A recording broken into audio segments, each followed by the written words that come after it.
साल 2017 में एक जगह नीलामी हो रही थी।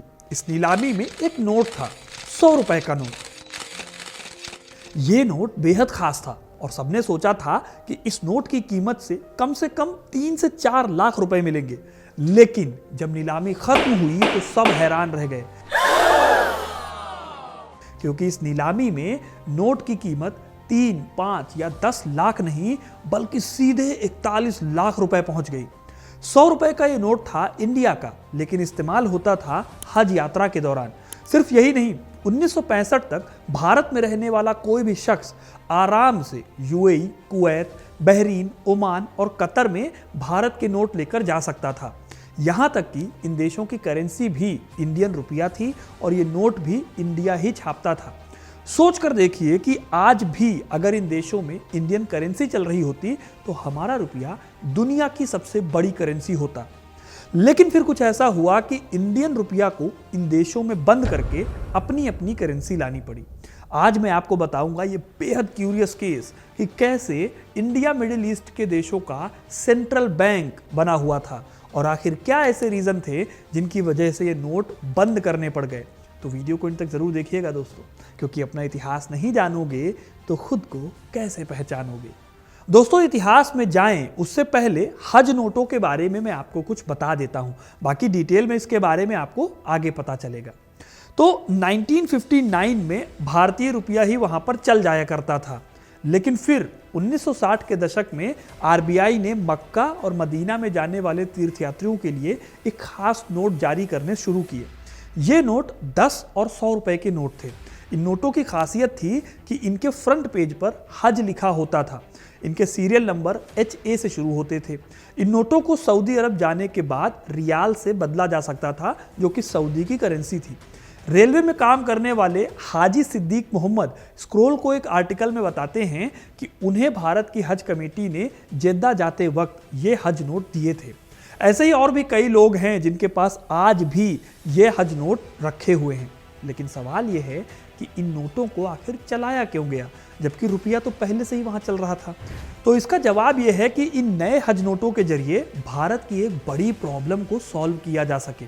वो प्रॉब्लम क्या थी और कैसे शुरू हुई, उससे पहले आपको ये जानना होगा कि खाड़ी देशों में भारत की नोट आखिर चलते क्यों थे।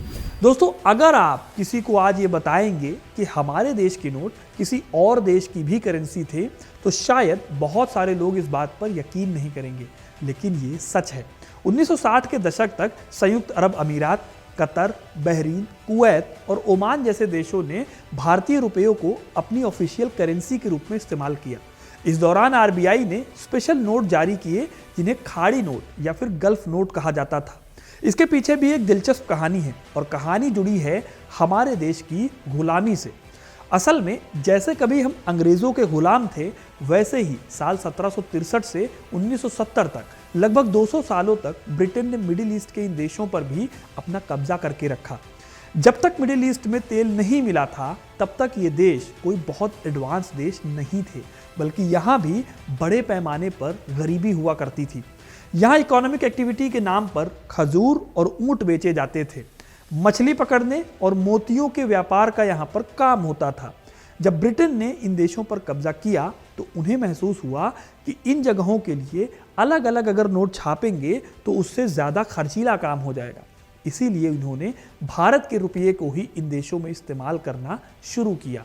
सबसे बड़ी बात है कि जब देश आज़ाद हुआ तो भी खाड़ी के देशों में इन रुपयों को बंद नहीं किया गया था, लेकिन फिर इससे एक ऐसी प्रॉब्लम खड़ी हुई जिसके चलते देश बस दिवालिया होते होते बचा था। इस प्रॉब्लम की वजह से भारत सरकार के इंडियन नोट्स तो नहीं बंद हुए, लेकिन भारत सरकार को फिर नए तरीके से अपनी पॉलिसी को बनाना पड़ा। तो पहले आप जानिए कि प्रॉब्लम क्या थी, फिर मैं आपको बताता हूं कि भारत ने सॉल्यूशन क्या निकाला। यह प्रॉब्लम थी भारत में सोने की डिमांड। अब ये तो आप आज भी जानते होंगे कि भारत में सोना कितना कीमती, कितना वैल्यूएबल है। आज भी भारत दुनिया में सबसे ज़्यादा गोल्ड इंपोर्ट करने वाले देशों में से एक है और ये डिमांड आज़ादी से भी काफ़ी पहले से चली आ रही है। साल 1884 में साउथ अफ्रीका में सोने की खदानें मिली तो इंडिया के सोने की सप्लाई यहीं से होने लगी, लेकिन आज़ादी के बाद ये इंपोर्ट काफ़ी महंगा पड़ने लगा। इसलिए भारत सरकार ने अफ्रीका से सोने के इंपोर्ट पर बहुत सारा टैक्स लगाया। अब इस टैक्स से सप्लाई को रोका जा सकता था, लेकिन डिमांड तो उतनी ही थी।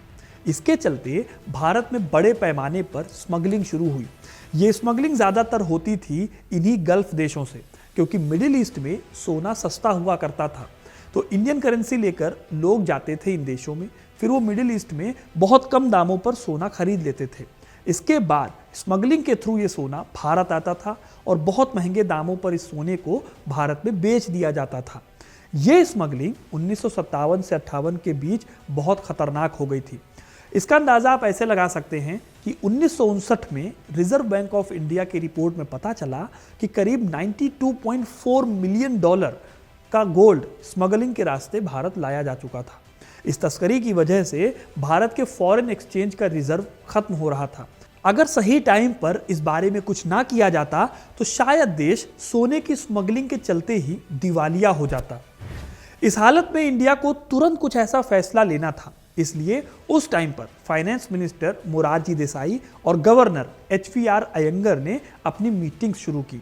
इन मीटिंग्स में शामिल होते थे RBI, ब्रिटिश कंट्रोल के अंडर आने वाले ये सारे खाड़ी देश और bank of England. In meetings में फैसला किया गया कि गल्फ के इन देशों में एक अलग तरह का नोट चलाया जाए। ये जो नोट होंगे ये भारतीय रिजर्व बैंक ही छापेगा, लेकिन इंडियन करेंसी से ये अलग नोट होंगे। इसके बाद फाइनेंस मिनिस्टर मोरारजी देसाई नए नोटों को जारी करने का बिल संसद में लेकर आए।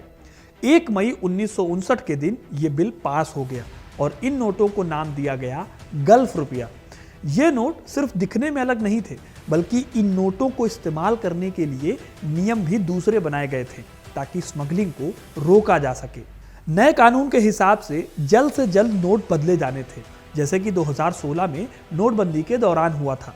खाड़ी देशों को 11 मई से लेकर 21 जून 1959 तक सभी नोटों को एक्सचेंज करने का टाइम मिला, यानी करीब 6 हफ्ते का टाइम।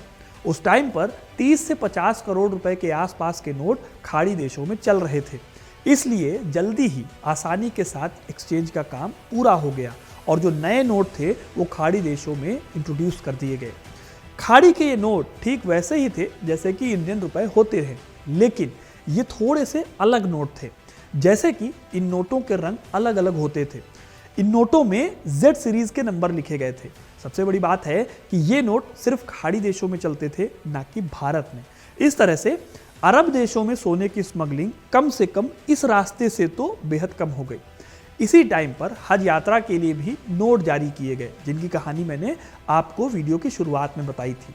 इस तरह से भारत खाड़ी देशों के लिए नोट छापता था, लेकिन ये प्रोसेस बहुत लंबे टाइम तक नहीं चल पाया। 1960 के दशक के बीच तक तो सब कुछ ठीक रहा, लेकिन फिर धीरे धीरे कुवैत और UAE जैसे देशों में इकोनॉमिक बदलाव आने शुरू हुए। जैसे ही मिडिल ईस्ट में तेल मिला, इन पिछड़े देशों में बड़े पैमाने पर पैसा भी आने लगा। यही वजह है कि 1961 में कुवैत ने अपनी करेंसी दीनार शुरू की और अपनी खुद की करेंसी शुरू करने वाला वो पहला खाड़ी देश बन गया। फिर 1965 में बहरीन ने अपना खुद का बहरीनी दीनार शुरू किया। इसी के 1 साल बाद इंदिरा गांधी सरकार ने रुपए का डिवैल्यूएशन कर दिया, यानी कि रुपए की कीमत को डॉलर के मुकाबले गिरा दिया, वो भी लगभग 57%। इंदिरा गांधी ने रुपए की कीमत को घटाकर 4.76 रुपए से 7.5 रुपए प्रति डॉलर कर दिया। ये सब किया गया था ताकि ट्रेड डेफिसिट को कम किया जा सके, दूसरे देशों पर जो डिपेंडेंसी है वो कम हो, और साथ ही चाइना और पाकिस्तान के साथ जो युद्ध हुए थे उनसे जो हालत खराब हुई थी उसे भी ठीक किया जा सके। लेकिन इस काम का असर खाड़ी देशों की इकोनॉमी पर भी पड़ा। इन देशों ने ब्रिटिश सरकार से इंडियन करेंसी में हो रहे बदलावों की शिकायत भी की, लेकिन फिर भी इंदिरा गांधी रुकी नहीं और उन्होंने रुपए का अवमूल्यन करना जारी रखा। इसके बाद तो खाड़ी देशों के पास कोई ऑप्शन नहीं था, बजाय इसके कि वो इंडियन करेंसी का इस्तेमाल ही करना बंद कर दें। यही वजह है कि साल 1966 खत्म होते होते बाकी के खाड़ी देशों ने भी आसपास के देशों की करेंसी जैसे कि सऊदी रियाल या फिर बहरीनी दिनार को अपना लिया।